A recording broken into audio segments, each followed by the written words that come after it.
मैंने कुछ दिन पहले ही साइबर ठगी से संबंधित एक पोस्ट किया था, लेकिन साइबर ठगी का यह सिलसिला रुकने का नाम नहीं ले रहा है और लगातार ठग जो रहते हैं वो नए नए हथकंडे अपनाते रहते हैं और हर बार एक नई जाल बिछाते हैं और शिकारी को अपने जाल में फंसा लेते हैं। इस बार गिरिडीह जिले के बगोदर प्रखंड के 3 लोगों को अपना शिकार बनाया गया है और ये तीनों लोग ऐसे नहीं है कि पढ़े लिखे नहीं हैं, ये तीनों स्कूल का संचालक हैं और ऐसे लोगों को अपना शिकार बनाया गया है। और सबसे आश्चर्यचकित करने वाली बात यह है कि ना ही इसमें कोई ऐप भेजा गया था, ना ही कोई लिंक भेजा गया था और ना ही कोई OTP उससे मांगा गया था, फिर भी उनके खाते से पैसे डेबिट हो गए। पूरा मामला क्या है आइए हम लोग देखते हैं। सर क्या कुछ मैंने आप इस पर लोगों को संदेश देना चाहते हैं? इस तरह से जो साइबर अटैक हो रहा है, लोगों का पैसा चला जा रहा है, इसमें मैंने समझिए 90 to 95, 97% चांस रहता है कि पैसा नहीं मिलने वाला है, पर इस पर और आप क्या बात रखना चाहते हैं इस विषय में? हाँ, सबसे पहले तो हम ये कहना चाहेंगे कि हमें अपने पैसे को जाने का जितना गम है उससे कहीं ज़्यादा गम इस बात की है कि हमारे आज के सोसाइटी के जो युवा पीढ़ी पढ़े लिखे नौजवान हैं, जो अपने माइंड का सकारात्मक प्रयोग करके सोसाइटी के लिए बेहतर कर सकते थे, लेकिन वो नकारात्मक कार्यों में अपने दिमाग का उपयोग कर रहे हैं और साइबर ठगी जैसे कार्यों में को अंजाम दे रहे हैं। आप देखिए, मेरे जैसे व्यक्ति को न जो किसी से किसी प्रकार का ना मुझसे कोई OTP मांगा गया और ना ही मैंने किसी प्रकार का कोई मैसेज शेयर किया और ना ही कुछ और किया है। मुझे पता ही नहीं चलता है, बड़ा आश्चर्य लग रहा है कि उसने कैसे मेरे मोबाइल को हैक किया, कैसे मेरा पैसा कटा।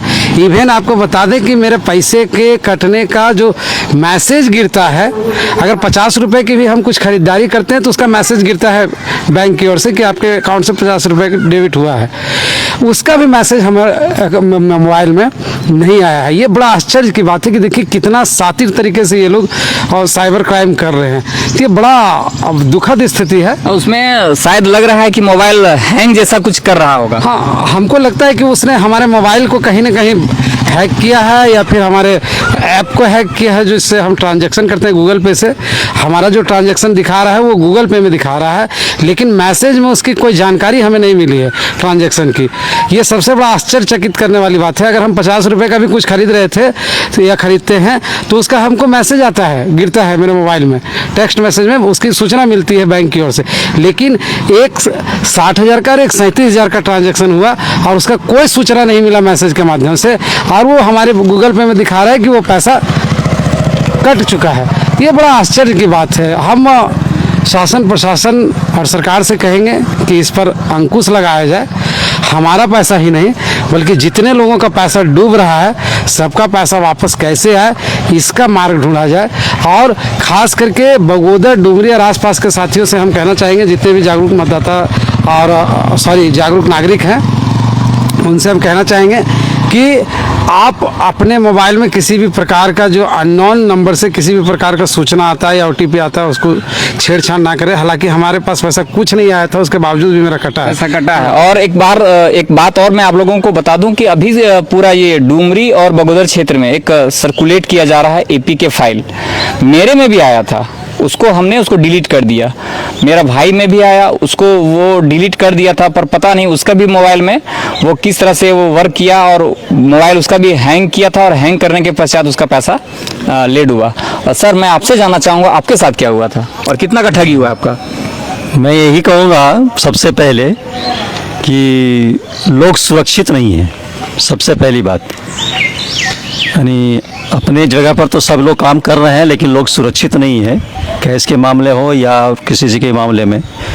तो वैसे आज का जो मेरा वाक़या हुआ है, इसमें 2 ट्रांजैक्शन हुआ, एक 70,000 एक 20,000 की, वो मेरा चला गया। कोई मैसेज मेरा भी नहीं आया।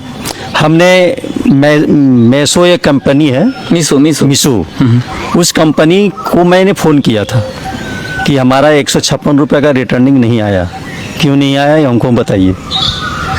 तो उन्होंने जो है सो ऐप करते बोला कि यहाँ जाइए वहाँ जाइए। उसके बाद बोला देखिए तो आया आपका पैसा, हम क्या आया तो नहीं है। तो बोला 10 मिनट के बाद हम फिर कॉल करते हैं आपको। तब तक हम चले गए नहाने धोने के लिए। उसके बाद हम आए, तब तक पैसा उड़ गया। तो पैसा देखे वो एक और ट्रांजेक्शन कर रहा था 79 का, वो फेल हो गया। तो यही तो बात है। अब कैसे इस पर लोग चलेगा, रोड पर चलने के लिए भी लोग तैयार रहते हैं, लेकिन सोचते हैं कि हम कैसे चलें, यही तो बात है। तो देख सकते हैं अभी हम लोग गिरिडीह के साइबर थाना में हैं और अभी हम लोग तीनों के साथ जो साइबर ठगी हुआ है उनका एक FIR हम लोग अभी दिए हैं। उसके बाद इसकी जो प्रोसेस होगी वो बताएं कि आप वो वेट करिए। तब तक हम लोग वेट कर रहे हैं। बाकी हम लोग कोशिश करेंगे कि एक बार जाके बैंक में, नज़दीकी बैंक में जाके बातचीत किया जाए। निश्चित तौर पर मैं कल बैंक जाऊंगा और अपने बैंक को भी मैंने जो उसका एक हेल्पलाइन नंबर होता है उससे मैंने उनको सूचित किया है और कल बैंक जाकर के भी एप्लीकेशन दूंगा। लेकिन मुझे लगता है कि इस पर बैंक को भी और बेहतर तरीके से सुनिश्चित करना चाहिए कि कैसे कस्टमर का पैसा सुरक्षित रहे। पहले लोग पैकेट में पैसा लेकर घूमने से डरते थे कि चोरी हो जाएगा, लेकिन अब मोबाइल में भी पैसा चोरी हो जा रहा है। ये बड़ा आश्चर्य वाली बात है और हम कहेंगे कि सिस्टम को दुरुस्त करने की ज़रूरत है।